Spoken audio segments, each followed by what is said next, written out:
mbona kazoza y'igihugu turifuza igihugu gipanze cifashe mu 2040 giteye imbere mu 2060.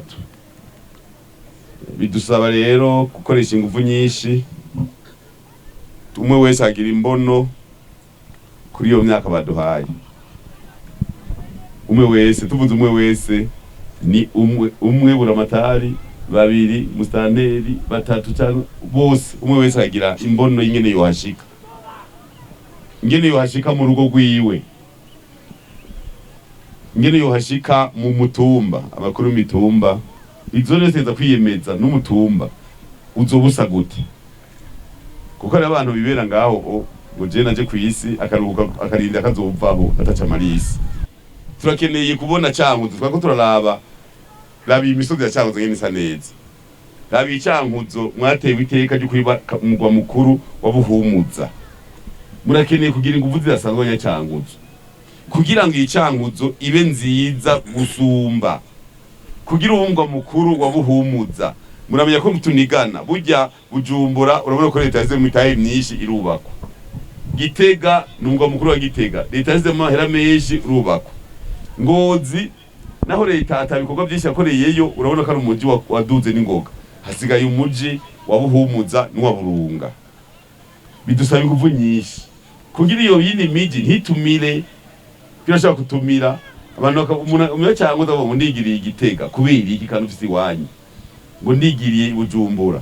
Murumva rero tukitenza gukora ibyinshi mugabe imitumba mwihe imbono byo bituma yose yambare yose yanamiye Cankuzu kizoca kibigisagara kigenderwa n'abantu bose bakibonye ati none iki gisagara kiri mu Burundi yego tuje gutembera hajya huzi ibiti kya gitara dufate cyo cyahafutse n'uwo musozi ukifuka n'uyu ukifuka igisagara cyaca kiba hasi bose bacabaza ndabwije ukuri nagira ko ndaraba ko honyene kajya gasozi uravye nyene kari kwibiti hajya hoja nk'ikiriri hajya hoba hatwanga akaba nk'ikiriri uravye hajya hatagira ibiti hakubakwa neza na hajya nabo nyene ho cyase mwene vene nabajya ahantu bakubise akantu abasogokuru kazoza musogokuru cyangwa yarapanze barakantu nako yari yazizagize. Murumva rero tuba tugomba kuvuga yuko umwe wese yoraba ingene yotera indi ntambwe.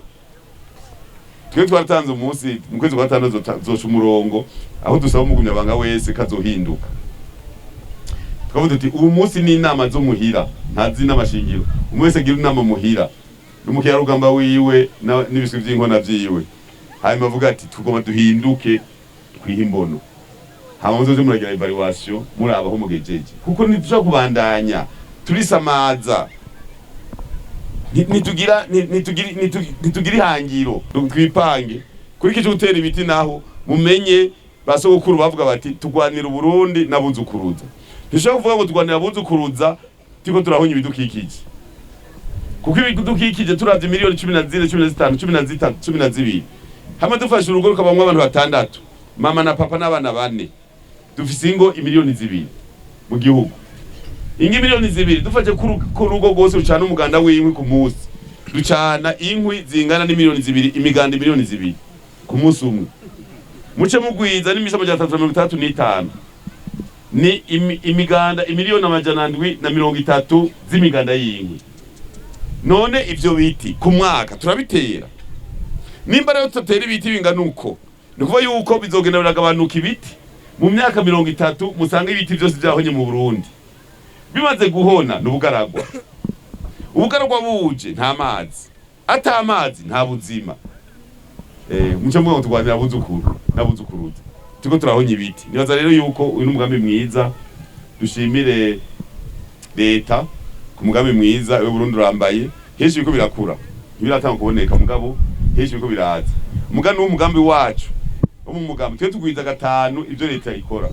Leta itera miliyoni 5 ku mwaka twe tutera miliyoni 25 tukibaza ko ibiti biri mu guhera amapepiniere bitarahera bihabene gihugu byose bitere umwe wese arabe ahatarimwa ahatera igiti mugabo dushaka yuko ahantu hose hatarimwa mugahamera ntwatera igiti mwatere igiti civoka.